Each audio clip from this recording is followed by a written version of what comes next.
circunstância da carreira médica e das questões de vinculação e de imigração e burnout de muitos médicos. Para participar nesta conferência, contamos com André Dias Pereira, esta próxima conferência, que é a Autorregulação no Mundo Global. André Dias Pereira, diretor do Centro de Direito Biomédico da Faculdade de Direito da Universidade de Coimbra e vice-presidente do Conselho Nacional de Ética para as Ciências da Vida. E Henrique Martins, professor associado in Health Management and Leadership da Faculdade de Ciências da Saúde, UBI, e do ISCTE, do Instituto Universitário de Lisboa. Esta sessão será presidida por Paulo Simões, presidente da Secção Regional do Sul da Ordem dos Médicos, e moderação de Filipa Lança, vice-presidente da Secção Regional do Sul da Ordem dos Médicos. Peço que se juntem aqui ao palco.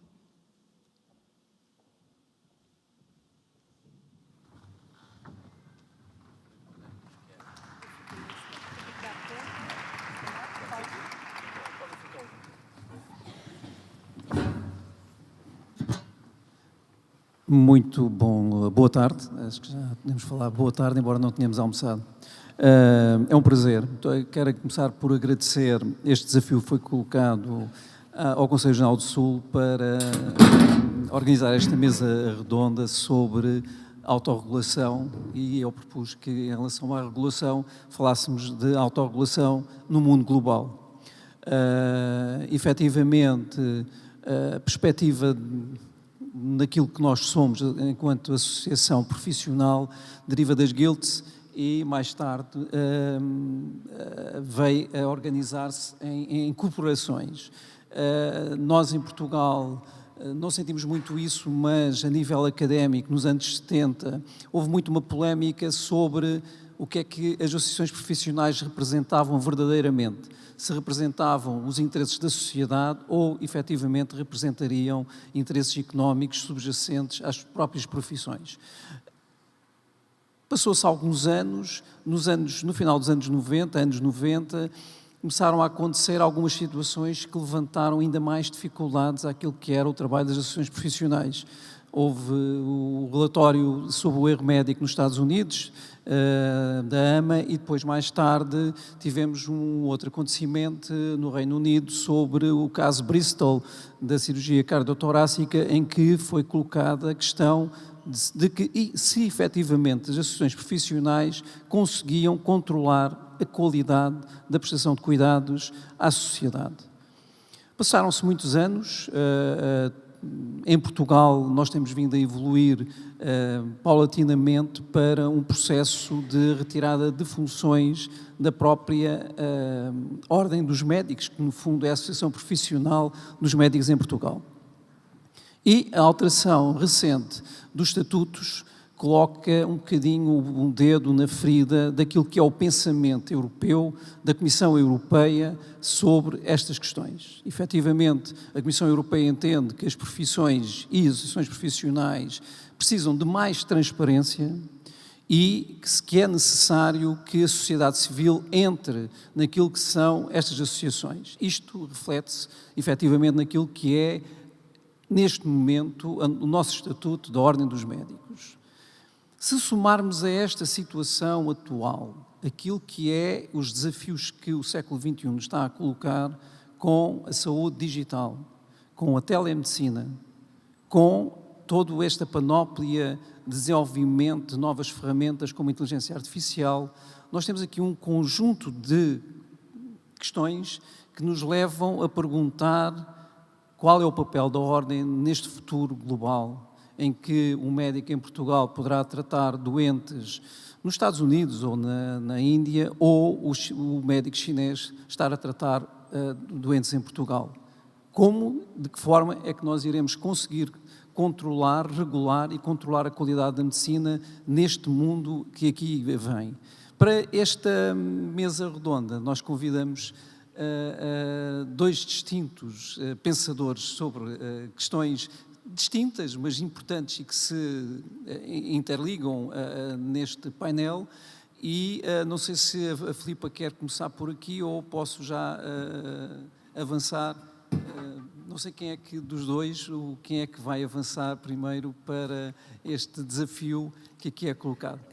Nós podemos, se me permitem, podemos seguir a ordem que está aqui expressa, portanto, começando pelo professor André, e queria só relembrar que vamos ter a discussão no fim, acho que é mais produtivo depois de ouvirmos os nossos dois oradores, e as pessoas na sala poderão colocar questões, só lembrar através também da aplicação, se vos for se for melhor, portanto, ou então pedirem a palavra colocando o braço no ar para se lhes ser entregue o microfone.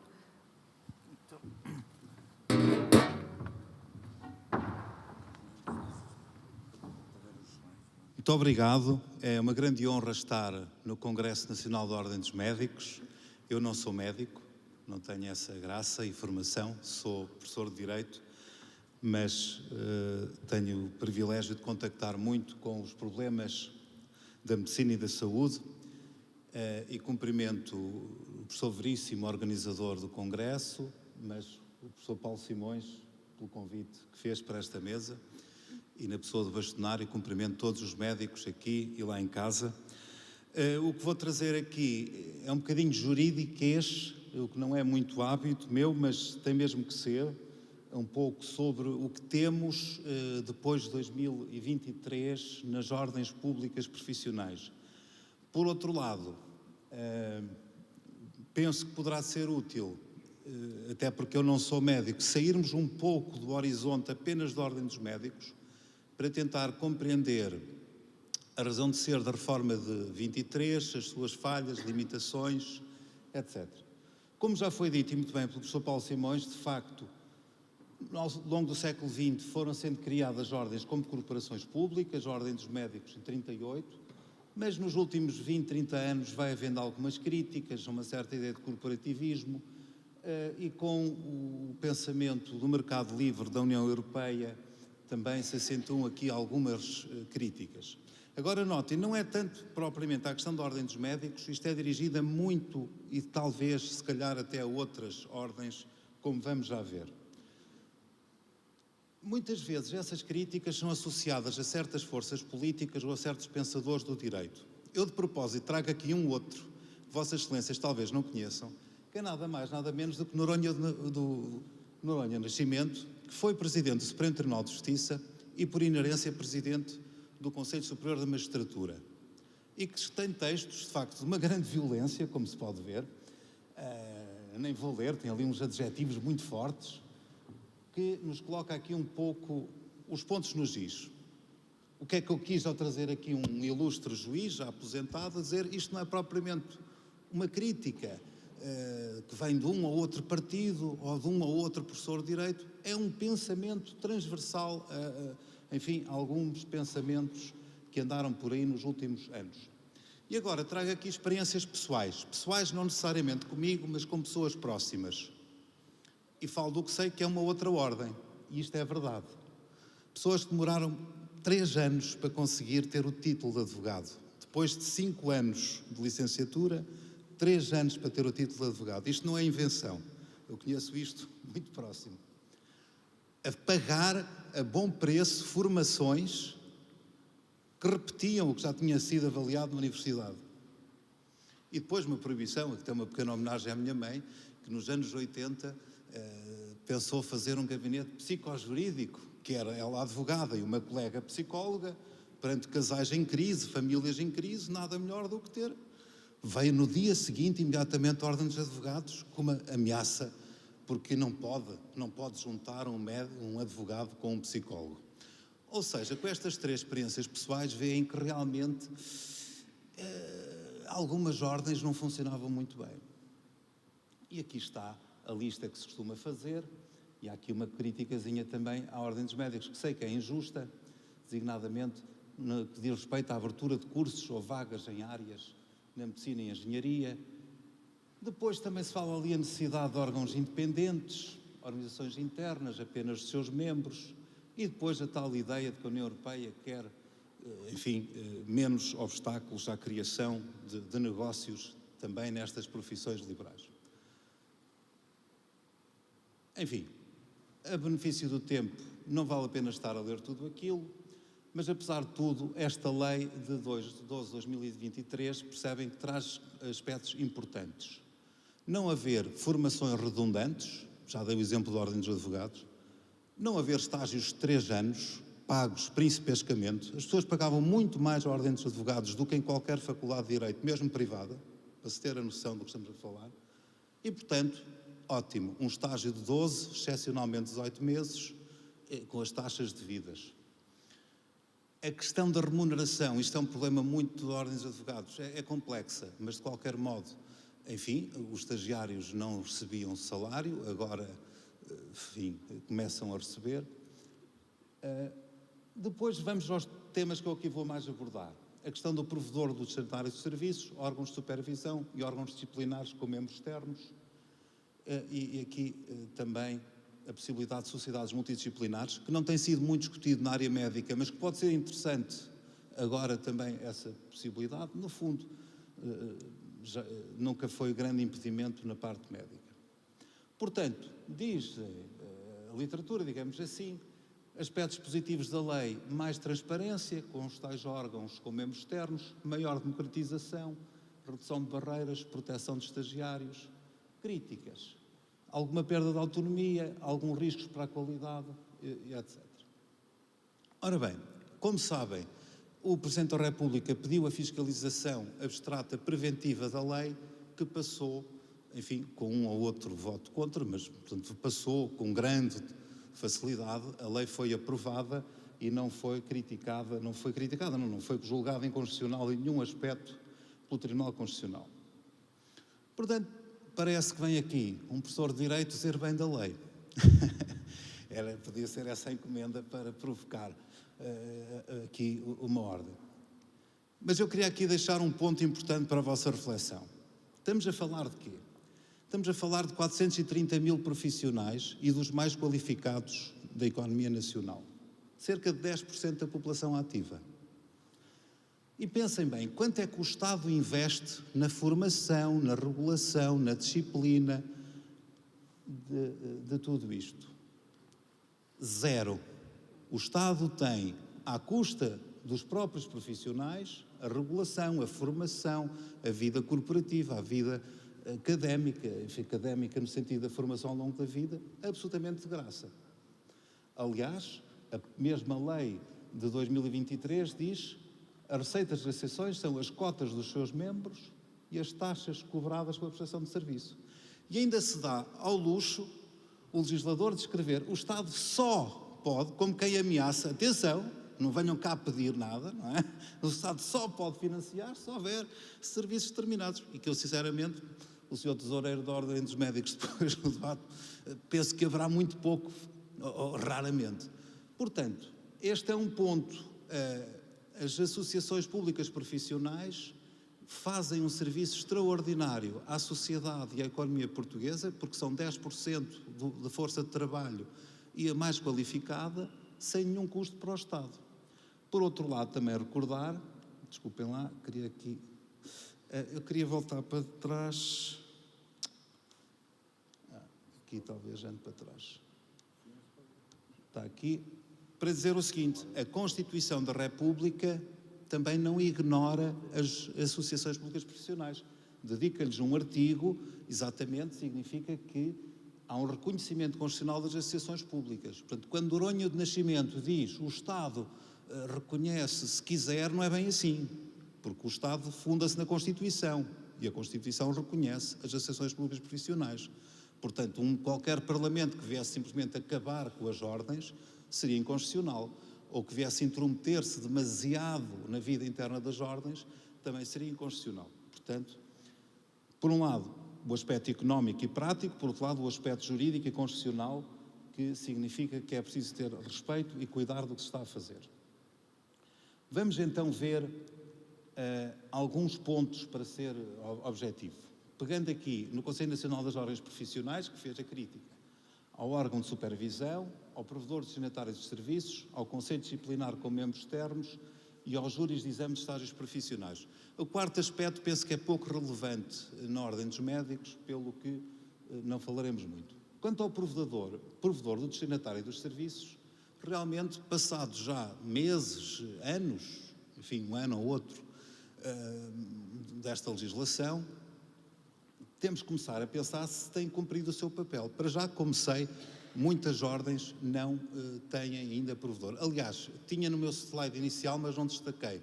Eu, para além de não ser médico, sou também um daqueles externos perigosos. Sou vice-presidente do Conselho de Supervisão da Ordem dos Fisioterapeutas, o que também me dá uma certa possibilidade de perceber melhor este domínio. Nós próprios, no nosso mandato, não quisemos nomear um provedor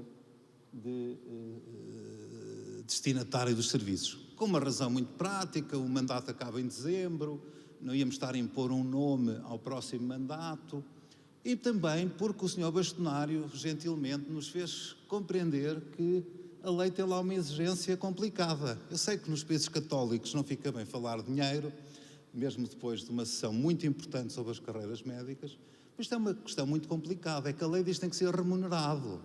E a literatura diz que tem que ser uma remuneração que lhe garanta dignidade e autonomia e independência face à ordem.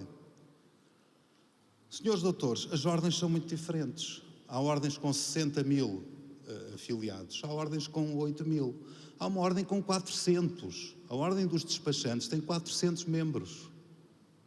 De acordo com a lei, a ordem dos despachantes vai ter que contratar uma pessoa com uma remuneração digna para fazer o provedor dos destinatários dos serviços dos despachantes. Pensem bem, quantas cotas os despachantes têm que pagar por mês para pagar uma remuneração digna a um provedor do utente. Ou seja, o legislador não pensou devidamente ao exigir para cada ordem um provedor. Segundo, como se concilia com os órgãos de disciplina? O provedor vai receber queixas, e aqui já entramos na ordem dos médicos, sabemos bem que quando há litígio ele é muito acentuado e há muitas... A IGAS, a Entidade Reguladora da Saúde, o Ministério Público, o responsável civil, o responsável disciplinar, e ainda vem mais uma queixa. Como é que se articula? O que é acrescenta? Será que este provedor vai apenas repetir processos ou vai tentar promover uma mediação? Há alguém que o Sr. Bastonário se tem empenhado e, enfim, até a outro nível, pelo menos já há anúncios na televisão, este Ministério da Justiça também se quer empenhar. Não se percebe bem qual será o papel deste provedor. Desejo a maior sorte aos provedores, mas não sei se não é apenas uma moda, não é? O provedor do leitor, o provedor do estudante, o provedor da empresa. E pensem, há ordens com 60 mil associados, há outras com 400. Então, ao preparar isto, enfim, a pessoa tenta que não é propriamente uma proposta, não estudei o suficiente para propor, mas deixa aqui ao debate. Nós temos o dever democrático de propor mudanças à lei para valorizar. O que me ocorre é, não faria sentido um provedor por área de atividade? Reparem, que ordens é que nós temos? Temos ordens na área do direito, 3, advogados, notários, solicitadores e agentes de execução. Temos ordens na área da economia, contabilistas, despachantes oficiais, economistas, revisores oficiais de casa, contas. Temos na área da arquitetura e engenharia. E depois temos na área da saúde, /biologia, que é um pouco diferente, /assistente social, que também é um pouco diferente. Não era de pensar um pouco mais racionalizar o esforço? Para que é preciso... Não.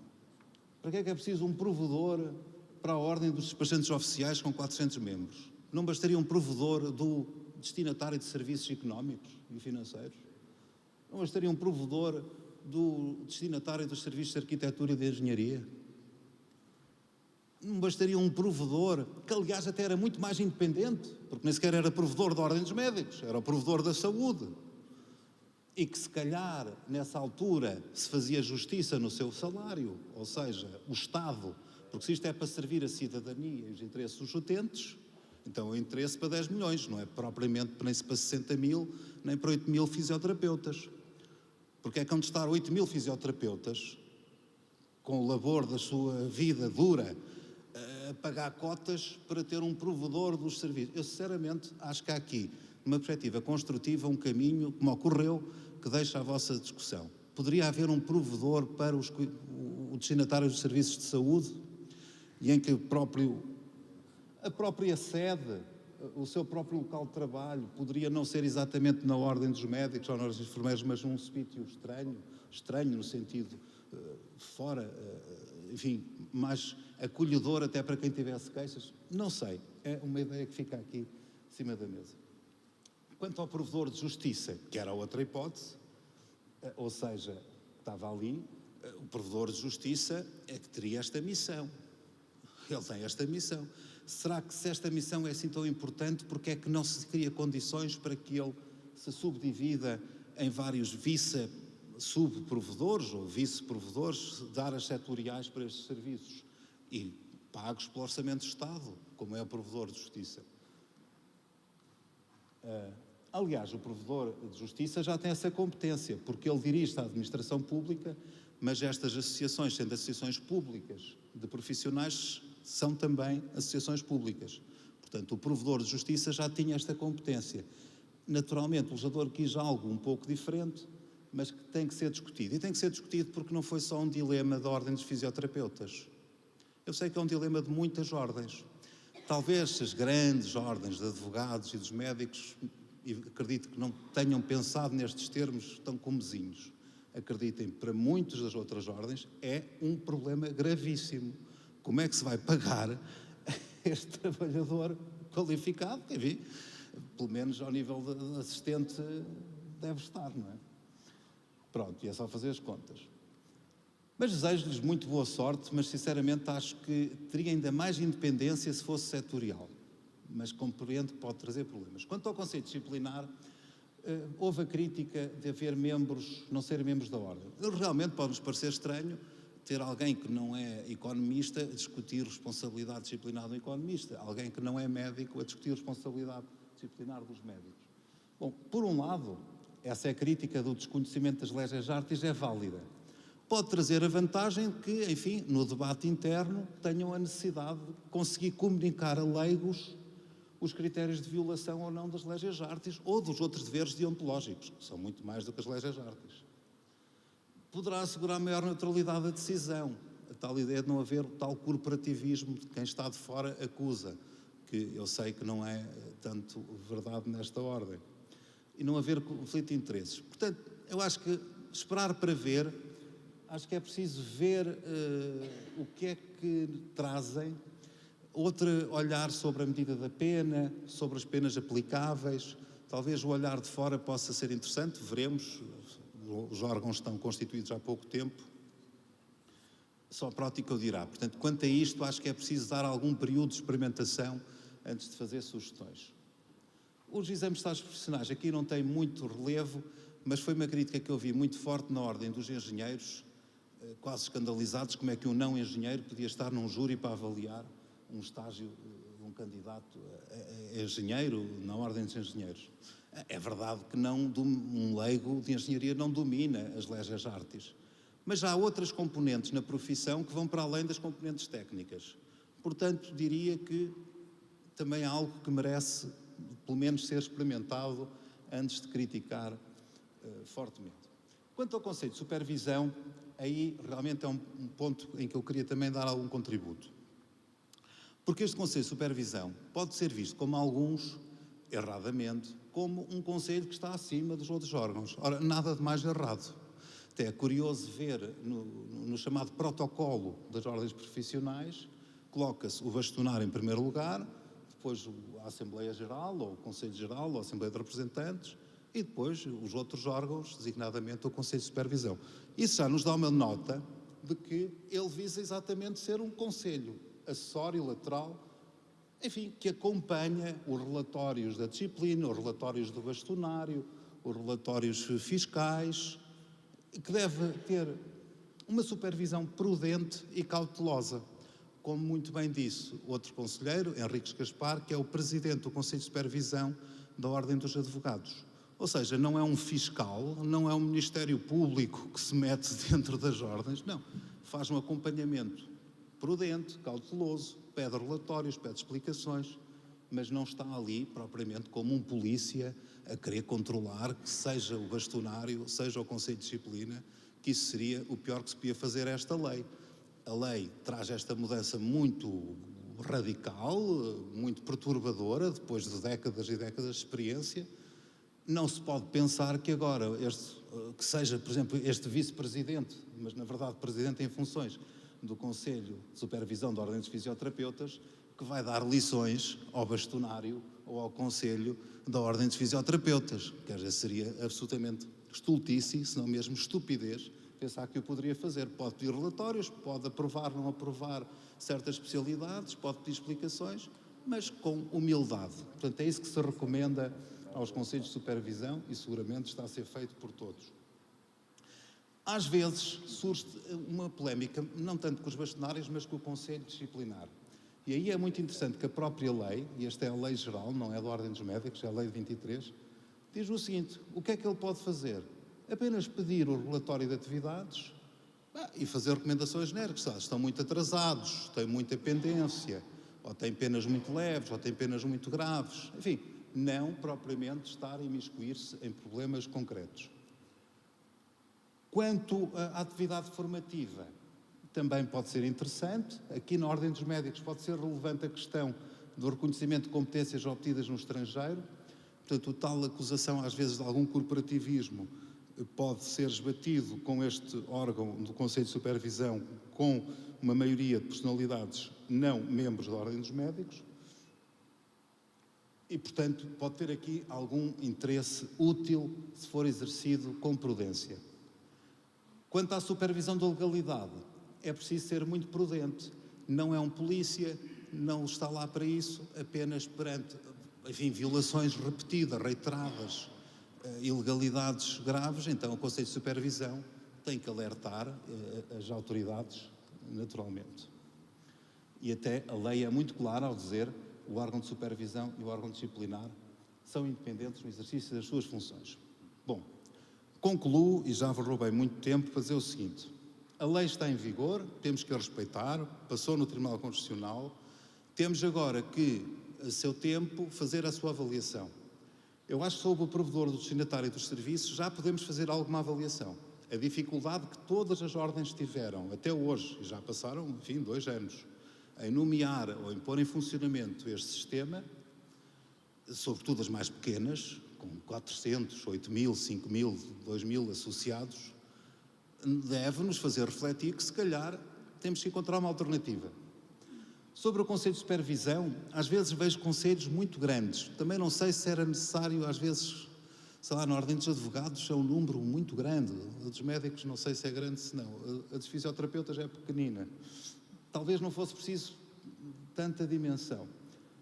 Quanto aos membros externos do Conselho de Disciplina e nos júris de avaliação, acho que ainda é cedo para tomar posição. Temos que avaliar o seu trabalho, ver que contributo é que eles vêm trazer. Bom, e se daqui a 2, 3 anos virmos que realmente não acrescentam nada, então também refletir e propor ao legislador democrático: olha, foi uma boa tentativa, mas não funciona. Muito obrigado.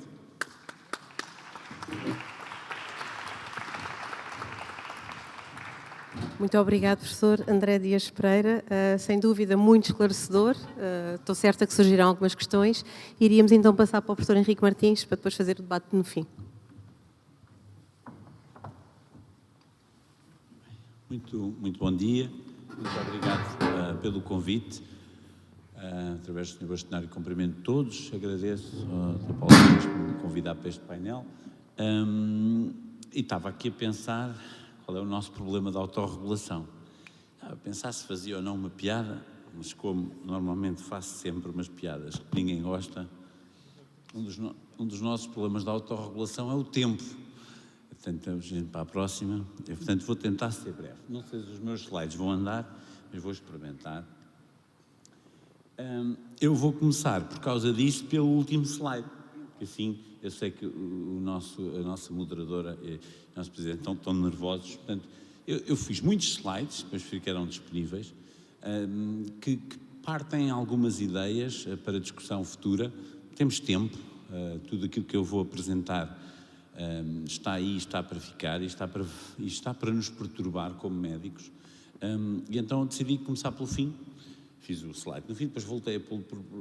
Em sumário, se não se lembrarem de mais nada, é isto que eu tenho para dizer.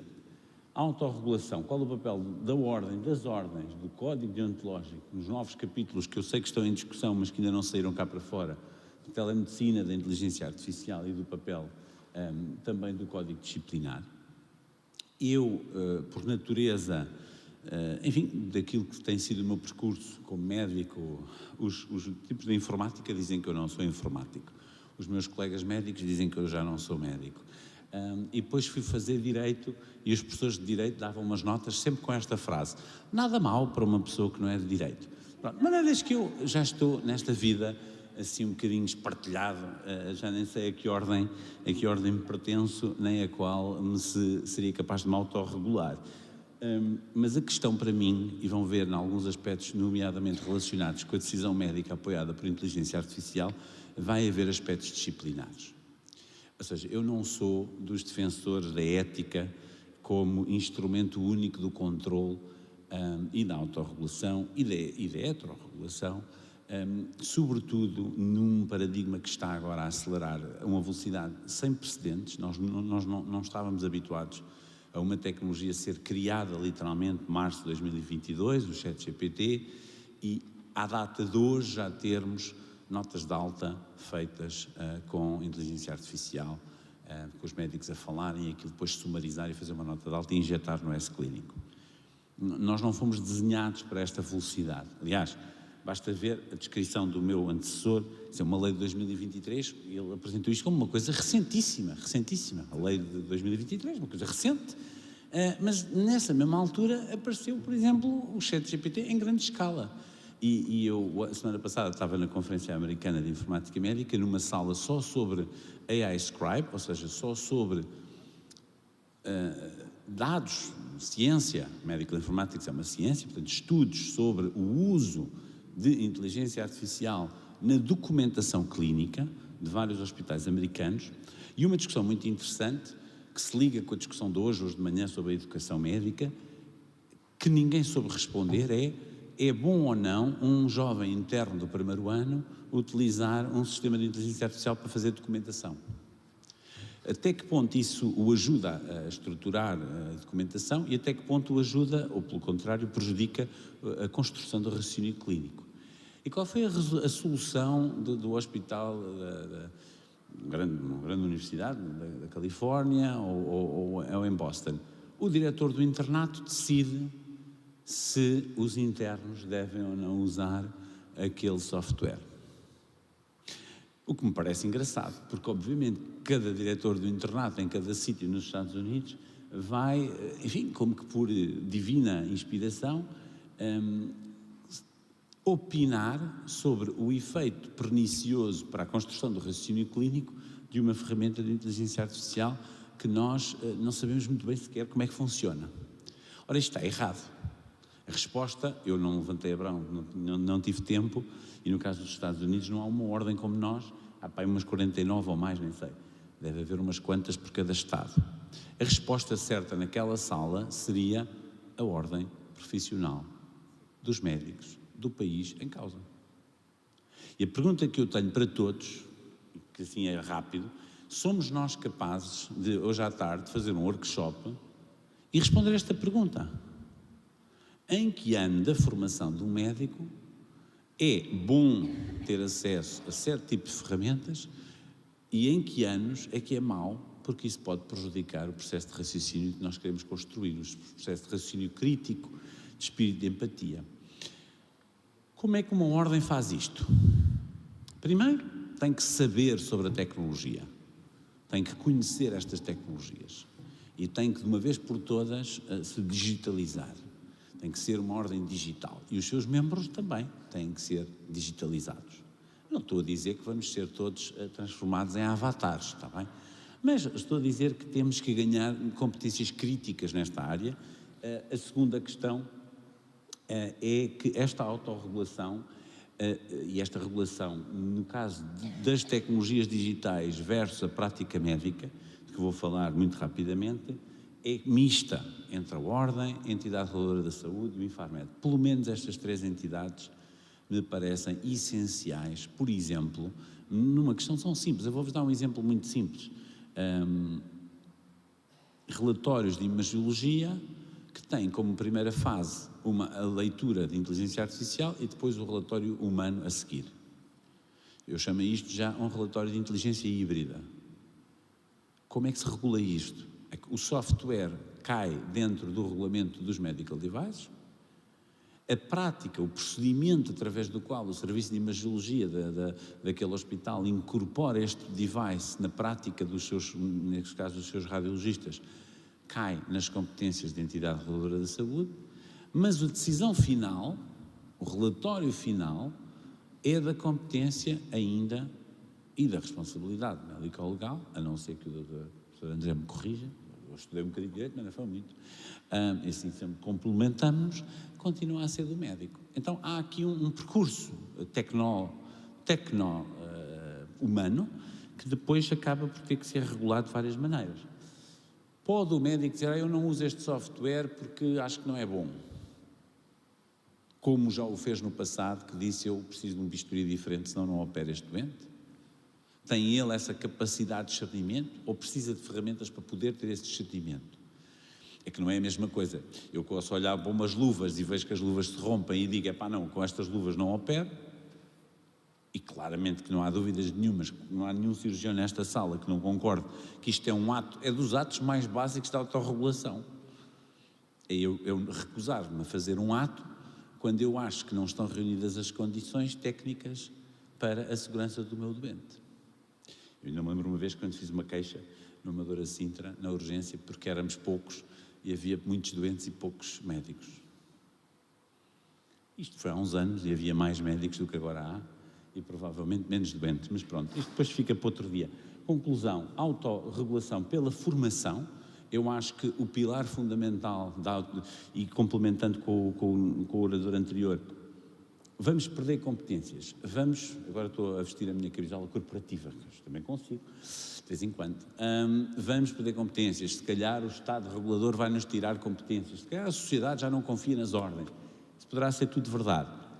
Eu acho que se as ordens se apresentarem como capazes, como conhecedoras, isso ajuda a pelo menos essa erosão não ser nem tão eficaz, nem tão rápida. Portanto, se a ordem, e tem feito esse caminho, que há uns anos eu nem sequer era pessoa convidada para os congressos da ordem, porque falava de umas coisas perigosas, que era a receita sem papel e as coisas digitais e não sei o quê. Aqui há uns anos isto inverteu-se e eu já vim ao congresso, acho que foi ao 25º, já não me lembro muito bem, mas tenho lá um relógio em casa que muito agradeço e que foi uma boa prenda. Para mim teve um duplo significado, foi assim, uma reconciliação da ordem com o antigo presidente da SPMS, que era assim, um fator irritante da vida dos médicos. Hoje já não é assim, hoje a ordem está muito mais claramente preocupada com o digital, mas tem que ser mais rápida ainda, na minha opinião. E porquê é que tem que ser mais rápida? Primeiro porque pode liderar, há muitas ordens médicas na Europa que não estão sequer aware que têm que ter uma regulação eficaz na área da inteligência artificial e na telesaúde. Nós já começámos essa discussão, a Ana desafiou-me para contribuir no grupo de trabalho do capítulo de inteligência artificial, sei que esse trabalho não é imediato, sei que estas coisas demoram o seu tempo, mas nós podemos liderar na União Europeia outras ordens médicas que estão muito mais atrasadas. Eu vou-vos explicar porquê. Porque se eu fizer uma reunião como esta, numa igreja alemã, e fizer uma pergunta assim, quem é que aqui já fez uma receita eletrónica? Braços no ar. Quem é que já recebeu uma receita eletrónica? Braços no ar. E quem é que já fez isso há pelo menos 8 anos? Estão a perceber? É que na Alemanha, nem daqui a 8 anos. Ou seja, a massa de médicos na Alemanha não está exposta à mesma experiência digital. E isso é bom e é mau. Portanto, o que é bom é que estamos preparados para discutir a regulação. O que é mau é que, se calhar, não temos ainda tudo. Deveríamos criar uma competência em saúde digital e inteligência artificial na ordem, na minha opinião, e devemos criar Digital Therapeutic Guidelines, Training and Education. O que é Digital Therapeutics? Eu vou explicar, já vou só perguntar quantos minutos é que ainda tenho, mas, para mim, estes são os 2 pontos de ação. Nós devíamos, Sr. Bastonário, ter uma competência em saúde digital e inteligência artificial. Sei que há trabalho em marcha, estamos disponíveis para ajudar quando for preciso. Digital Therapeutic Guidelines, vou explicar um bocadinho o que é e porque é que isto é muito importante. Também acho que conseguimos. Bem, eu não sei se isto vai funcionar. Isto foi a minha experiência a semana passada num carro automático e pergunto-vos se gostavam de entrar num consultório médico em que não estava lá o médico. Portanto, eu chamei um Uber normal e veio-me um carro, depois aquilo mandou uma mensagem a dizer que eu tinha um código, eu mandei o código, abriu a porta, entrei, sentei-me, ele disse que você vai entrar numa experiência que parece futurista, mas mesmo assim aperta o cinto de segurança. Uma piadinha para eu relaxar e depois eu lá fui a ver aquilo.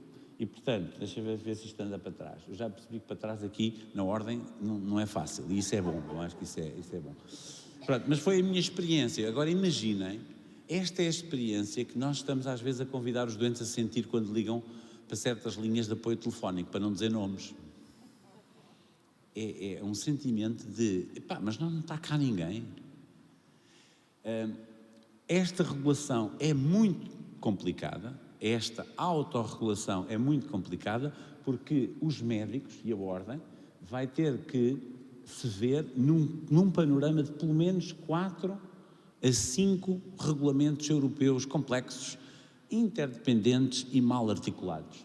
O AI Act, o chamado Regulamento de Inteligência Artificial, o European Health Data Space Regulation, que foi aprovado em maio deste ano, o velho, já é velho, o RGPD e o Medical Device Regulation. O que nós médicos fazemos, usamos, as ferramentas que usamos, estão cada vez mais dependentes destas 4 regulações e à volta delas foi aprovado ontem pelo Sr. Presidente da República a lei que faz a transição da diretiva NIS, que é a Network Information Security Directive, que tem a ver com a cibersegurança. Tudo isto tem que estar protegido, porque nós estamos em guerra, que é uma coisa que os médicos portugueses, graças a Deus, não é uma guerra física ainda em Portugal, mas é uma guerra digital. Nós temos neste momento muito mais ciberataques do que tínhamos, e quando eu estava na SPMS tinha acesso aos números, nós tínhamos todos os dias incidentes de cibersegurança no SMS. Muitos deles sem consequência, muitos deles conseguimos nos defender, mas tínhamos. Isto só vai aumentar. Imaginem o que é vocês porem um pacemaker num doente e uma semana depois ele estar na urgência porque teve um hacker a entrar no pacemaker. Isto é possível tecnicamente. Isto não é ficção científica, isto não é como aos carros automáticos, isto é mesmo verdade. Portanto, nós temos que perceber o que é que regulamos. Eu vou saltar. Quantos minutos é que ainda me dão? Que eu sei que estamos com pouco tempo. 10 minutos? 5? 15. Ok, então pronto, eu uso 12, que é para depois ter umas perguntas. Tá, não se preocupem que o almoço espera por vocês. Em termos do futuro, estes são os desafios. Portanto, nós vamos praticar a medicina. Eu gosto muito, por exemplo, para as pessoas mais jovens da sala, por exemplo, nós quando temos um aluno a entrar no primeiro curso, no primeiro ano, 2025, ele vai acabar o curso em 31 e vai trabalhar pelo menos até 2070. Se vocês fizerem as contas ao contrário, de 25 para 70, se pensarem de 25 para trás, estávamos em 1980. Em 1980 não havia internet, não havia S-Clínico, não havia sonho, não havia receitas sem papel, não havia quase computadores. Agora imaginem o que é que vai ser praticar a medicina em 2060. Aquelas coisas todas de ficção científica, não vai ser nada assim, vai ser ainda mais esquisito. E, portanto, esta é uma questão muito importante. Mas depois há problemas que se perpetuam e que se vão agravando. A questão da inclusão digital, que é um tema que tenho trabalhado nos últimos tempos, é muito importante, cada vez pior. Não é uma questão só pessoal. Neste momento nós temos um segundo problema de inclusão digital, que é as instituições são muito assimétricas. Nós temos grandes hospitais portugueses associados a universidades que têm equipas tecnológicas boas, parceiros académicos com conhecimento em inteligência artificial, em software, programação, e temos hospitais pequenos, mas depois todos eles estão em ULS. Ou seja, o indivíduo pode ter a sorte de ter, entre aspas, nascido numa ULS fortemente digitalizada ou com um forte potencial digital, ou ao contrário. Porquê é que isto é importante? Porque nós hoje já falamos em Digital Determinants of Health. Um artigo famosíssimo no Lancet há uns anos. A capacidade de utilização de ferramentas digitais tem alguma relação com a propensão para a doença. O que eu acho já mais injusto, o que não deixa de ser, enfim, nada de novo, já tínhamos os Social Determinants of Health. Enfim, toda a gente sabe que ser rico é sempre melhor do que ser pobre. Bah, mas isso não é novidade para ninguém. O que já é mais novidade é eu ser atendido num hospital que tem um software com inteligência artificial e tem uma maior probabilidade de detecção de cancro nas imagens do que outro que não tem, só porque aquele hospital não tem dinheiro para comprar. Isso não me parece justo. Não me parece justo que eu esteja numa enfermaria com um duplo risco de ter uma infecção nosocomial, porque um hospital tem software para detecção e prevenção de infecções nosocomiais, por exemplo, com análise de antibiogramas automáticos e tudo mais, e outro não ter. Isso não é justo. Não é justo. Mas não é o doente que tem a culpa, não é? Os sistemas de saúde vão ser cada vez mais digitais, tudo isto são dados. Uma discussão interessante sobre dados de saúde, que nos levava muito longe sobre a questão da autorregulação, mas eu tenho lá sobre o segredo, os dados são do doente. E pronto, e acabou-se. Uma vez saiu uma lei na Europa e é uma discussão eterna que nós tínhamos aqui nas ordens e nos médicos então, o que é que era do médico, o que é que era do doente, se era propriedade intelectual do médico, e pronto, está tudo vaporizado, é tudo do doente. E com o European Health Data Space, eu não estou a dizer que concordo, só estou a dizer que isto é um facto. Isto, neste caso, é um facto jurídico. A partir de março deste ano, não só isso é verdade, como o doente tem, regulamento europeu, direito a aceder a todos os seus dados de saúde. Ou seja, todos os registros médicos feitos sobre ele. E isto é uma brutal diferença do paradigma em que eu, por exemplo, aprendi quando era estudante de medicina. E eu acho que nós ainda não recuperámos desta decisão jurídica. Digital Therapeutics, eu quero hoje focar-vos nisto porque isto é uma coisa que eu sei que sabem o que é, mas se calhar não sabem o nome. Fala-se em Digital Therapeutics quando eu uso um software e apenas software, quer dizer, tenho de ter um hardware, um telemóvel, um computador, qualquer coisa, para entregar o software à pessoa. Mas quando eu uso software para a ação, prevenção ou terapia. E vocês dirão, pronto, lá vem ele com aquelas modernices, com aquelas novidades. 2017 foi a primeira aprovação de um Digital Therapeutics nos Estados Unidos. Neste momento temos várias entidades Infarmed-like a aprovar. Este slide é um slide antigo e é por isso que eu o mantenho assim, é de 2018, 19 acho eu. Foi feito com um aluno meu de medicina já há uns anos largos, portanto, já vejam há quantos anos isto não foi. E a única coisa que nós revimos foi Clinical Randomized Controlled Trials, Software versus Standard Care. Por exemplo, melatonina, na questão da insónia, versus um software da empresa Learning to Sleep, por isso é que se chama Learning to Sleep.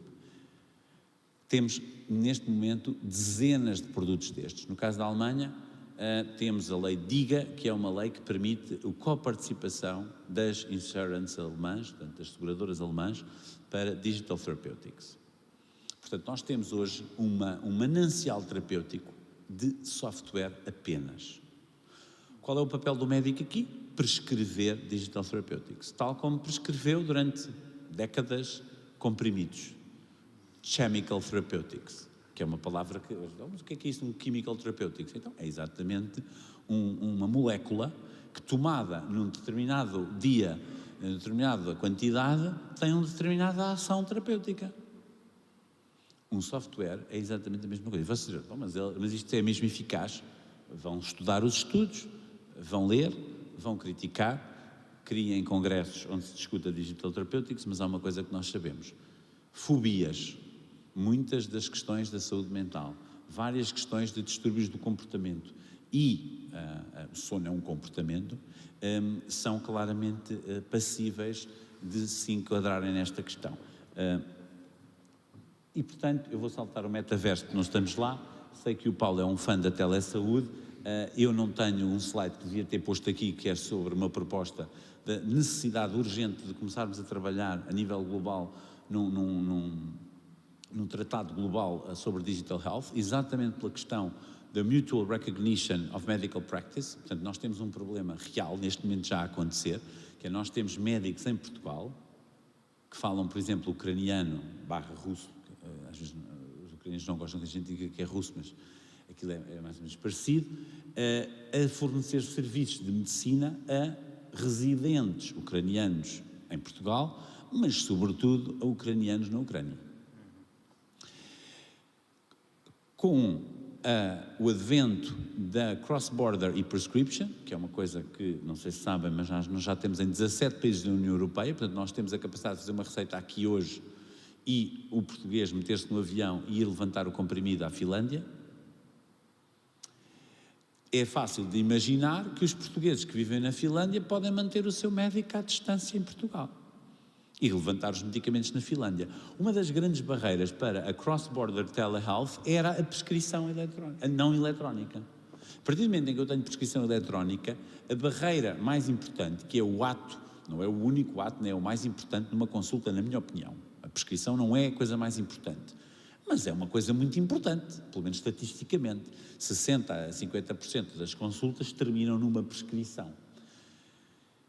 Enquanto que, já vão perceber como é que os dois temas se ligam, enquanto que a maior parte das prescrições é de chemical therapeutics, eu tenho que ir a uma farmácia física, ou posso ir online, pedir e entregam-me em casa, um produto químico que vem numa caixa.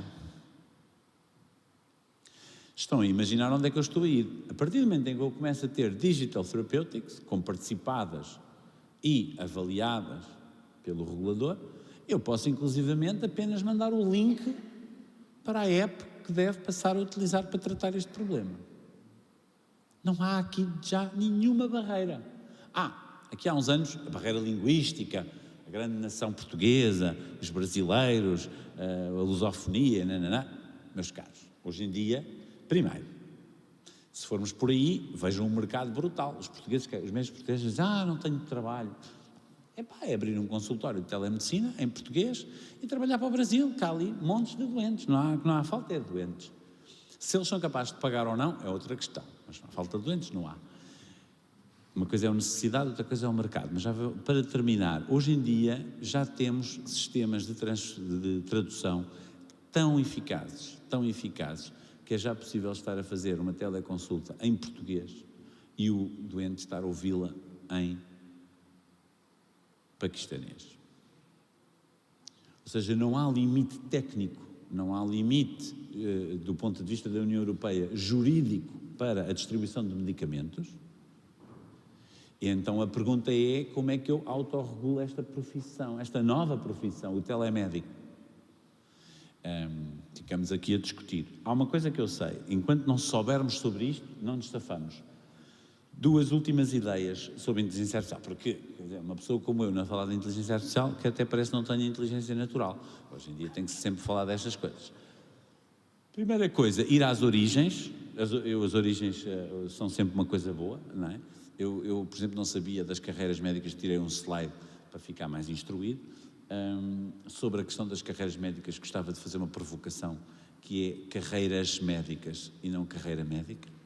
É uma pequena provocação semântica, mas que para mim é muito importante, que é ver que o médico pode ter outras carreiras para além daquelas que estão tipificadas numa visão do médico como prestador clínico apenas. Eu acho que o médico pode ser muito mais coisas na vida, e já tivemos presidentes da República médicos. Eu sonho o dia em que o candidato presidencial vai ser o Dr. Carlos Cortes, porque era sinal.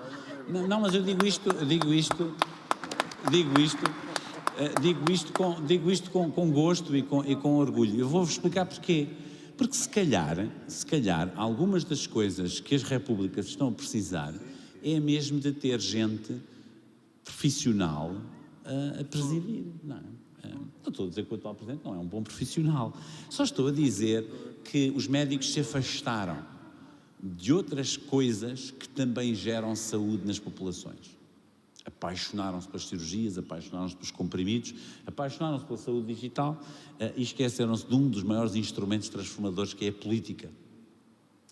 Mas pronto, voltando às origens, Alan Turing disse num jornal sobre psicologia e filosofia, curiosamente um jornal, quase podia ser um jornal médico, The Mind, que tudo isto começava com uma pergunta muito simples, e se os computadores pensassem? Se não sabem sobre inteligência artificial, podem apanhar, há milhões de papers, este é um que eu contribuí, mas há muitos outros, podem depois ler. O que eu vos quero transmitir sobre isto é só estas 2 ideias e vou acabar. Primeiro, hoje, nas consultas, estão 3 entidades. O médico, o doente e o computador. Na véspera, o interno vai ao ChatGPT, ou vai ao Copilot, vai ao Gemini fazer perguntas sobre o lúpus. E à mesma hora está o doente com lúpus a fazer perguntas, às vezes ao mesmo software. Como é que eu hei de explicar ao meu médico se esta alergia está ou não está relacionada com o medicamento que ele me prescreveu? Como é que eu posso convencê-lo a não fazer esta cirurgia? Será que há outra alternativa que eu posso levar ao meu médico? Há um projeto que eu submeti agora chamado Matrix, tem lá o AI no meio da palavra, que é exatamente a construção de um sistema de inteligência artificial europeu, e não há alguns nos Estados Unidos, nos servidores obscuros que não sabemos muito bem onde é que estão, mas a originalidade desse projeto é que as perguntas que os doentes fazem ajudem a enriquecer a resposta para o médico. Quando o médico depois lê a resposta, tem a parte científica e depois tem. Sobre este tema, os doentes costumam ter estas dúvidas. E falam sobre isto com estas palavras. Porque nós temos um enorme problema de language communication issues com os nossos doentes. Dizemos que não, mas temos. A gente fala e achamos que eles nos entenderam, mas depois, coitados, vão aos relatórios dizer que não entendem metade do que os médicos lhes dizem. E, portanto, esta é uma questão. A outra questão mais assustadora é a questão da Agentic AI. Portanto, para quem seja os mais tecnológicos da sala, isto é a novidade no mundo do AI deste ano e do próximo ano. O que é um agent? É alguém ou alguma coisa que faz algo por outro. A mim ensinaram-me que a ordem era um agente do Estado para a autorregulação dos médicos. Não sei se me ensinaram mal, se me ensinaram bem. Era uma emanação do Estado para que a profissão se autorregulasse, porque havia coisas que só ela sabia e por isso só ela conseguia avaliar se tinha sido bem ou mal feito. Estes AI agents é a novidade agora do mundo das tecnologias, portanto, cada computador, cada software faz perguntas uns aos outros para responder a uma pergunta clínica. E qual é que é a dificuldade aqui? É regular isto tudo. Bem, eu só tenho mais um slide e prometo que não falo mais. Sobre o segredo da profissão, nós tínhamos esta ideia de que o segredo era aquilo que eles nos diziam, ficava guardado na nossa cabeça ou nos nossos textos. Agora, já não há segredos. O que se escreve no processo clínico eletrónico fica disponível. Não se esqueçam desta regra, que é uma regra importante. E a última, eu trouxe de propósito este slide antigo e da SPMS para vos falar da autorregulação com o último exemplo. Estávamos em, 2017 ou 2018, não me lembro, e estávamos a desenhar uma campanha de cibersegurança e queríamos ser originais. E eu disse, 2/3 dos problemas de cibersegurança são o comportamento dos profissionais. Isto é estatística da União Europeia e estatística portuguesa, ou seja, são os profissionais, médicos, enfermeiros e outros, que abrem e-mails errados, não atualizam. Como é que a gente vai fazer? Isto é um país católico. Vamos criar aqui os 10 mandamentos da cibersegurança. Pronto, e brincámos um bocadinho com a ideia. E, portanto, eu queria terminar com esta nota de humor. Nós vamos ter um mundo complicadíssimo, altamente digital, com coisas que não entendemos como é que estão a funcionar, temos que nos capacitar e depois temos que ter os 10 mandamentos, neste caso os 10 mandamentos da medicina digital do futuro. Muito obrigado. Muito obrigado, professor Henrique Martins, fantástico como sempre. E temos 3 minutos, 5, Henrique, pode ser? 5 minutos para algumas questões. Eu vou começar enquanto a plateia pensa se tem mais alguma, porque eu tenho aqui uma questão para o professor Dias Pereira, André Dias Pereira, que veio aqui pela aplicação. Em relação à sua proposta para juntar as ordens profissionais de modo a encontrar o provedor, que seria uma parceria entre várias ordens, a pessoa pergunta se não seria manifestamente insuficiente um único provedor de saúde para centenas de milhares de profissionais de saúde. Então, respondendo já. Sim, a área da saúde será que vai ter mais trabalho, sem dúvida. Para já tem muitos profissionais, não é? E essas são as maiores ordens, advogados, desculpem, sim, também, mas pronto, médicos e enfermeiros são as maiores, e depois ainda há outras ordens. Sem dúvida, seria muitas potenciais queixas. Mas, enfim, depois pode haver um provedor com uma equipa, não é? Isto não é bem uma proposta, é apenas um chamar de atenção de que o legislador, não dá nada às ordens profissionais. Quem paga tudo são os profissionais. Pagam para trabalhar, para se regular, para se formar. E ainda vem com exigências acrescidas, até a exigir remunerações, etc. e tal, e, portanto, há que também pôr aqui um pouco de ordem nisto e refletir o que é sustentável. Portanto, sim, esse provedor terá muito trabalho, como já tem os conselhos, sei lá, imaginem qual será o trabalho do Conselho Disciplinar da Ordem dos Economistas. Eles têm uma grande vantagem, que é melhor do que não têm obrigações de meios. É tudo sabido que na economia eles nunca acertam no resultado e, portanto, serão sempre, nem vale a pena apresentar queixa, não é? Bom, já que estou-nos a palavra, só chamar aqui a atenção para uma questão importante do Espaço Europeu de Dados em Saúde, que aqui foi trazido, e toda a revolução que está a acontecer nestes próximos meses e anos, que é uma proposta generosa, ou seja, que nós podemos ir à Bulgária de férias e está lá o nosso processo clínico, pode vir uma pessoa da Estónia à Grécia, está lá o processo clínico, mas tem outra coisa muito mais importante, que é a anonimização de todos os nossos processos, não é? Fazer uma grande base de dados com os melhores 450 milhões de processos clínicos do mundo, que são feitos pelos melhores médicos do mundo, que são os médicos europeus, e tudo bem, o que eu chamo a atenção é quem é que vai explorar isto? Onde é que isto vai parar? Vai parar aos mesmos de sempre, que estão digitalmente mais avançados, à Califórnia e a Pequim? Ou vamos nós, e é uma matéria que eu aprendi, aliás, num colega de Sevilha, que veio cá numa colaboração entre a Andaluzia e a Ordem dos Médicos Portuguesa, um professor de bioética, ou vão os europeus de facto agarrar nestes 450 milhões de processos clínicos para fazer investigação biomédica e termos uma indústria farmacêutica e de software que possa competir com os Estados Unidos? Pronto, desviei-me, mas não queria deixar de aproveitar a hipótese para fazer pensar sobre isto. O que é que vai acontecer a 450 milhões de processos anonimizados, que são uma mina científica? Vamos entregá-la aos americanos e aos chineses? É uma excelente questão, talvez para um workshop futuro para refletirmos sobre isto. Há ali uma questão, força. António Romão, médico de família. Esta questão é mais dirigida ao Dr. Henrique Barros e parece a partir de uma questão básica, mas para mim é elementar, é importante.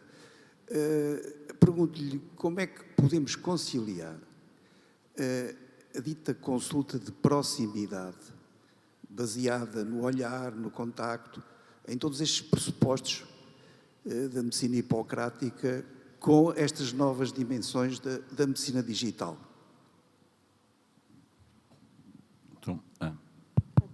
Muito obrigado pela pergunta. Eu acho que o segredo está exatamente em termos a capacidade de fazer ambas e deixar ao médico o momento da decisão. Nós temos, eu por exemplo trabalhei num projeto há poucos anos para o governo da Látvia, em que fomos ao ponto, a dada altura, eles estavam tão entusiasmados com a teleconsulta que já queriam que aquilo fosse 2 anos seguidos, a pessoa podia ser seguida por teleconsulta sem ir ao médico. E eu disse, não, epá, até eu que sou, se calhar aqui na sala, o mais pró-tecnologias, acho que isto é um erro. Ou seja, nós sabemos que os doentes vêm à consulta com um motivo e muitas vezes têm outro. E por isso, as teleconsultas, isso está mais que estudado. A consulta presencial é uma consulta que normalmente é menos focada no que a teleconsulta. É mais errática, permite às vezes espaço para que o doente se queixe de outras coisas. Mas por outro lado, e eu gosto sempre de dar este exemplo, a teleconsulta às vezes resolve um problema imediato que esperar 3 semanas para a consulta presencial não só não resolve nada, como é pior. E, portanto, é este equilíbrio, aquilo chamado uma prática híbrida, que é sempre o mais difícil. A maior parte das pessoas tem uma grande dificuldade da resposta ambígua, mas é exatamente assim que tem que ser. Portanto, eu tenho que ter a capacidade de marcar o doente fisicamente, porque acho que já não o vejo há um ano e o meu motivo é, tenho saudades de o ver, quero o ver. Quero ver o meu doente, quero, no limite, abraçar o meu doente. Ou ao contrário, quando acabou o Covid, houve doentes que expressaram claramente a necessidade, a vontade de ver cara a cara o seu médico.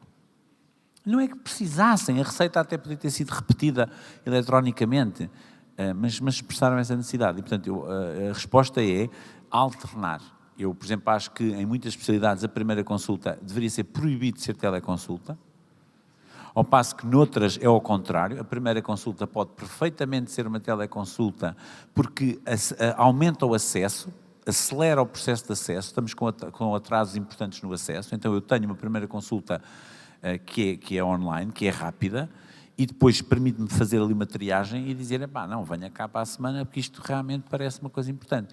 E então eu antecipo a consulta física, ao contrário, há especialidades em que eu se calhar estou a acompanhar o doente 3, 4 vezes fisicamente, ele vai de férias 3 meses a viver para outro país e se calhar é melhor eu falar com ele uma vez nesses 3 meses online do que esperar 4 meses que ele volte à minha consulta. E, portanto, é este equilíbrio que vamos ter que descobrir.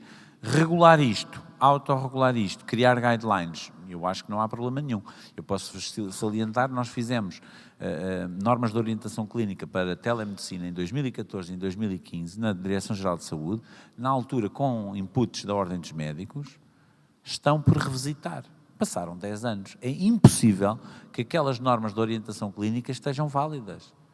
O mundo mudou brutalmente, quer dizer, em 10 anos no mundo do digital. Portanto, temos que revisitar e construir aqui algum guidance para as pessoas depois também saberem o que fazer. Muito bem. E correndo o risco do Henrique me matar, mas eu já tinha dito aqui que ia passar a palavra ao nosso bastonário.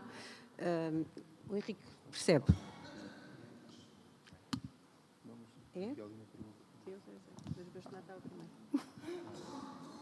Eu não queria mesmo estar a estragar o almoço de toda a gente, mas muito rapidamente é a melhor maneira de não ser rápido. Mas, em primeiro lugar, agradecer as excelentes apresentações que foram aqui dadas, enfim, nomeadamente aqui ao Henrique Martins, aquela parte em que me referiste. E há pouco o Pedro Chagas Freitas falava do foco, eu perdi depois o foco durante alguns minutos, mas voltei a ele. Na questão da regulação. Eu acho que não há nenhuma profissão mais regulada do que a profissão médica, ou mais escrutinada do que a profissão médica, e há aqui esta junção muito interessante da medicina com o direito desde sempre, desde o início praticamente da humanidade. E, aliás, a prática médica começou a ser regulada na Babilónia, com o Código de Hammurabi, não é? Que muita gente conhece, não conhece desta forma, mas uma má prática cirúrgica podia implicar a mão cortada do cirurgião. Entretanto, as coisas mudaram, felizmente, para melhor, não sei o que é que vem aí a seguir, mas eu queria ressituar, porque isto é uma matéria que me preocupa, é uma matéria que me interessa. Obviamente que a regulação médica é algo de extremamente importante, porque, enfim, mexe com a vida das pessoas, é o bem mais precioso que as pessoas têm, é a sua vida. E eu queria recontextualizar esta questão da alteração do estatuto, e acho que é importante vermos à luz da história aquilo que aconteceu, porque a conclusão que eu retiro da alteração estatutária das ordens profissionais é que não foi para melhorar a regulação das ordens. Eu não vejo que nenhuma ordem profissional, inclusivamente a Ordem dos Médicos, esteja hoje melhor regulada através da alteração do seu estatuto. E a alteração que foi feita é uma alteração política. Não foi uma alteração para melhorar a vida de ninguém, para melhorar a prática médica, para melhorar a qualidade da medicina. Foi uma alteração política na sequência da pandemia Covid-19, em que, é verdade, algumas ordens tiveram mais presença pública, a Ordem dos Médicos, dos advogados, dos enfermeiros, na altura, e houve, e eu senti-o assim, uma espécie de punição da parte do poder político, E vou dar aqui 2 ou 3 elementos para o demonstrar, que é quando nós queremos verdadeiramente melhorar o aspecto da regulação, temos que colocar as pessoas a falar umas com as outras. A proposta do Governo, que o Governo entregou às ordens profissionais, as ordens ficaram com 3 dias para responder. Portanto, obviamente que isso não é sério. Se a gente quer melhorar a regulação, e eu quero obviamente aperfeiçoar a regulação médica, que é aqui também, não esquecer, a regulação médica não é só feita através da autorregulação. A autorregulação é uma parte. A heterorregulação talvez seja mais importante. Eu não conheço muitas profissões que têm tantos organismos que a regulam externamente como a profissão médica. Temos a IGAS, temos o Ministério da Saúde, temos a entidade reguladora da saúde, enfim, temos os tribunais, temos um conjunto de outras organizações que fazem essa regulação. E, de facto, enfim, a questão do provedor, para mim, também é um aspecto muito estranho que foi criado. Não tenho problema nenhum em relação a elementos, e atenção, eu sei que esta é uma matéria polémica, mas elementos externos à Ordem dos Médicos possam fazer parte da Ordem dos Médicos por uma questão de transparência. Porque, erradamente e muito injustamente, e os dirigentes da Ordem dos Médicos, que muito bem sabem como é que a Ordem dos Médicos funciona, se há uma coisa que funciona bem, do ponto de vista do rigor, são os conselhos disciplinares da Ordem dos Médicos. E, aliás, muitos médicos se queixam disso, porque os conselhos disciplinares são extremamente rigorosos. Quem não é rigoroso e quem não faz bem o seu trabalho, e é preciso dizer isso muitas vezes publicamente e até internamente, porque muitos médicos não têm esta noção, são os tribunais civis. E porquê?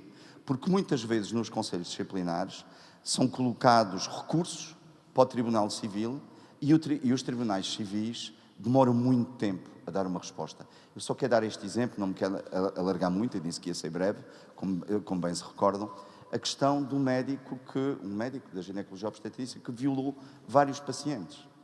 E foi pedir um recurso desse médico, que foi para os tribunais civis. O tribunal demorou quase 10 anos a dar uma resposta. E quando deu essa resposta, não a deu à Ordem dos Médicos. Quem teve que informar a Ordem dos Médicos que tinha havido uma decisão do tribunal foram as vítimas. Mas depois a Ordem dos Médicos, obviamente, teve que perguntar aos tribunais se efetivamente, qual era efetivamente a decisão do tribunal. O tribunal demorou 3 meses a responder à Ordem dos Médicos. E só a partir dessa resposta é que o próprio Conselho Disciplinar conseguiu, digamos, fechar e encerrar e tomar a sua decisão. Pronto. E é importante nós termos a noção que não há verdadeiramente a percepção pública, e o Pedro Chagas Freitas, que ainda nos acompanha nesta sessão, disse muito bem que são as percepções. E, portanto, criou-se esta percepção, enfim, muito vantajosa para alguns setores da sociedade, dizer que a Ordem dos Médicos é corporativista e que protege os seus. Não pode ser mais inverdade, para não dizer mentira, esta afirmação, porque os conselhos disciplinares são extremamente rigorosos. E eu termino a minha intervenção aqui com uma questão que é uma questão que me interessa imenso, que é, cada vez mais, enfim, utilizamos as novas tecnologias, aqui o Henrique Martins falou muito delas, e nós temos experiências, e cada vez há mais dessas experiências, de cirurgias onde o cirurgião está a operar num determinado local do mundo. Eu recordo-me, acho que é, enfim, tu sabrás isto, Paulo, melhor do que eu, acho que o Zeus, não é? Onde estava um cirurgião nos Estados Unidos, estava a operar um doente, julgo que em França, ou na Bélgica. Pronto. A minha questão é, no domínio da regulação, como é que esse médico é regulado? Em primeiro lugar, porque ele está num país que tem uma determinada regulação e o doente está noutro país que tem uma regulação diferente, mas depois ele não está a operar, neste caso é mesmo operar, diretamente, porque o está a fazer através do outro elemento, que tem aqui um conjunto de aspectos que podem falhar. É a rede, não é? Que tem que atravessar o Atlântico, é o próprio instrumento que pode falhar, enfim, deixo aqui esta pergunta. Aliás, eu aproveito para colocar aqui, um bocadinho associada a essa questão, uma das múltiplas perguntas que eu tinha. Mas tem que ser muito rápido, temos que acabar. Que era como é que nós vamos harmonizar esta regulação toda, nomeadamente em relação à inteligência artificial, que vai fazer a diferença em termos de desenvolvimento daquilo que vai acontecer ou que está a acontecer entre a Europa, os Estados Unidos e a China. Doutora Ana, coloque já rápido, que é para depois se responder tudo e fechamos, está bem, com estas respostas. Olá, bom dia. Olha, antes de mais felicitar os palestrantes, eu adorei esta sessão, arrisco-me a dizer que foi a melhor do nosso congresso. Bom, em relação ao professor André Pereira, este tema da autorregulação é muito complexo e estes conselhos de supervisão, mais o provedor e tal, isto vai dar está a dar uma grande discussão, portanto eu vou passar à frente. Mas em relação ao Henrique, que disse coisas fabulosas e de quem eu gosto muito, porque de facto já o conheci há alguns anos e ele está cada vez melhor, pronto. Portanto, dou-lhe os parabéns. Ó Henrique, todos os assuntos em que tu falaste são de facto super importantes e isto vai ser o futuro. Pronto, a inteligência artificial está aí, vai crescer, como tu disseste, exponencialmente, sem nós podermos fazer nada para evitar que isso aconteça. Portanto, a medicina e a vida das pessoas vai mudar todos os dias. Mas tu disseste uma coisa que é, qual o ano dos internos que os internos devem ter acesso à inteligência artificial? Isso é uma questão muito importante, porque a questão prática não tem nada a ver com o resto, com a inteligência artificial. Portanto, eu acho que eles têm que aprender primeiro a parte prática com os médicos que já têm essa prática e, eventualmente, segundo, terceiro ano, não sei, começarem a entrar por aí, porque senão não vão ter a parte prática da medicina que me parece completamente fundamental e, portanto, não podemos ultrapassar isso. Quanto à ordem digital, sermos todos avatares, adorei, adorei essa afirmação, achei imensa piada. E tu falaste imensa coisa que eu não tenho tempo de dizer, mas a saúde digital, claro que sim, a saúde vai ser digital, nós vamos ter, enfim, necessariamente formação nas faculdades sobre inteligência artificial e sobre todas as novas tecnologias, porque eles já conhecem, na verdade os miúdos são muito avançados em relação à nossa geração e, portanto, eles já estão dentro de tudo o que é informática e computadores e inteligência artificial. Mas é muito gira a nossa experiência clínica atual, porque, de facto, as pessoas já vão àqueles sites todos que tu disseste e depois discutem com o médico, e isso até é engraçado, as várias opções terapêuticas. Claro que muitas vezes não percebem nada do que lê e, portanto, nós estamos ali meia hora a tentar explicar aquilo que eles pensam que sabem, mas, na verdade, não sabem porque não têm a nossa experiência.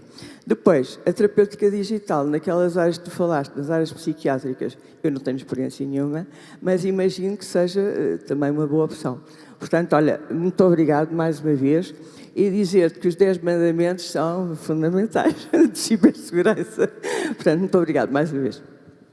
Então, dando ao professor Henrique Martins a palavra de ouro, sobre a questão da China e dos Estados Unidos, eles estão a desenhar um tratado de Tordesilhas, não é? Para dividir o mundo e áreas de influência, e a Europa está um pouco perdida. Este espaço europeu de dados em saúde é uma oportunidade para a indústria biomédica e de software. Realmente tem aqui uma mina de ouro, tem os melhores médicos do mundo, 450 milhões, que são os melhores processos clínicos do mundo. É preciso que a Europa agarre esta oportunidade para desenvolver a indústria farmacêutica e biomédica e de software ligada à saúde. É difícil? É. A Alemanha é muito atrasada no digital, como disse. Enfim, a França também não é assim tão forte, penso eu. Mas é possível avançar. Temos que olhar para bons exemplos. Um bom exemplo é a Airbus. Também pelo mau exemplo de estar agora com problemas de software, dá-nos a noção do problema que é software, mas olhando para o positivo, foi possível a Europa construir uma grande empresa mundial. Portanto, é preciso, primeiro, estar consciente do problema, haver vontade depois política e estamos no fórum certo para alertar, é possível desenvolver uma indústria que já foi poderosíssima, a farmácia europeia já foi a grande farmácia do mundo, está mais fraca, há que dar um novo impulso com este espaço europeu de dados em saúde e eu sei que os tratados não o permitem, mas talvez uma prática o pudesse permitir, que era algum chauvinismo, algum nacionalismo europeu no controle dessa grande base de dados que vai ser feito em prol dos projetos de investigação liderados por europeus. de forma muito rápida, em relação a isto, por exemplo, uma nota positiva, um dos projetos que recentemente foi aprovado e que eu sou coordenador, projeto europeu, é o primeiro projeto em que é exigido a declaração das empresas se são propriedade europeia ou americana. E há, neste momento, restrições à entrada de não-europeus. Não restringe tudo, mas ao menos não recebem o financiamento europeu para investigar com os dados europeus. Em relação à questão da telesaúde, no fundo da telecirurgia e da questão da medicina praticada em diversas geografias, nós perdemos uma oportunidade, não quer dizer que não se recupere. Este Espaço Europeu de Dados de Saúde, a primeira proposta da Comissão de 2022 tinha um artigo sobre telesaúde transfronteiriça, que depois o Parlamento considerou que não estavam, aliás, o Conselho, portanto, os primeiros ministros consideraram que não havia maturidade para o fazer, mas havia um artigo já sobre a questão do reconhecimento inter-países da União Europeia. Eu acho que o caminho, e tenho um artigozito escrito sobre isso, é um tratado global. No fundo, a questão é sempre complicada, mas tem que ser harmonizada. Por exemplo, se eu tenho um médico e tenho outro médico, nem que tenha uma partilha conjunta de responsabilidade, que foi o que fizemos na questão do processamento de dados. Nós temos a figura do processamento conjunto, com duas entidades a processar dados. São ambas corresponsáveis. Portanto, há aqui figuras que se podem construir de corresponsabilização. O que não pode ser é, num sistema jurídico, ser de uma maneira e noutro ser completamente ao contrário, ou seja, imaginem um país que a responsabilidade é do sítio onde está o médico e no outro é o sítio onde está o doente. Ora, tornava-se obviamente ao contrário. Imaginem que o doente estava no país onde a responsabilidade é do sítio onde está o médico, ora, então não era de ninguém. E é isto que esta harmonização. Eu acho que a União Europeia ainda vai ter que voltar a isto, muito provavelmente com a pressão das práticas profissionais. Porque em termos de dados isto, por exemplo, foi chutado para o lado, porque tudo o que tem a ver com responsabilidade e com mutual recognition, portanto, o reconhecimento mútuo, que nós temos para as receitas médicas, o que é muito importante, foi isso que permitiu a receita transfronteiriça. O que está na base da receita transfronteiriça não é apenas a parte tecnológica, é que juridicamente o ato de fazer uma receita no médico português em Portugal é automaticamente reconhecido nos outros países da União Europeia. A mesma coisa pode ser experimentada, por exemplo, para uma consulta de telesaúde. Muito obrigado. Professor Paulo Simões, quer encerrar? Muito obrigado. Penso que foi uma mesa que se discutiu muita coisa, talvez mais do que aquela que tínhamos espaço para discutir, e fica então o repto para uma futura discussão, talvez no Porto, continuamos esta discussão. Muito obrigado a todos.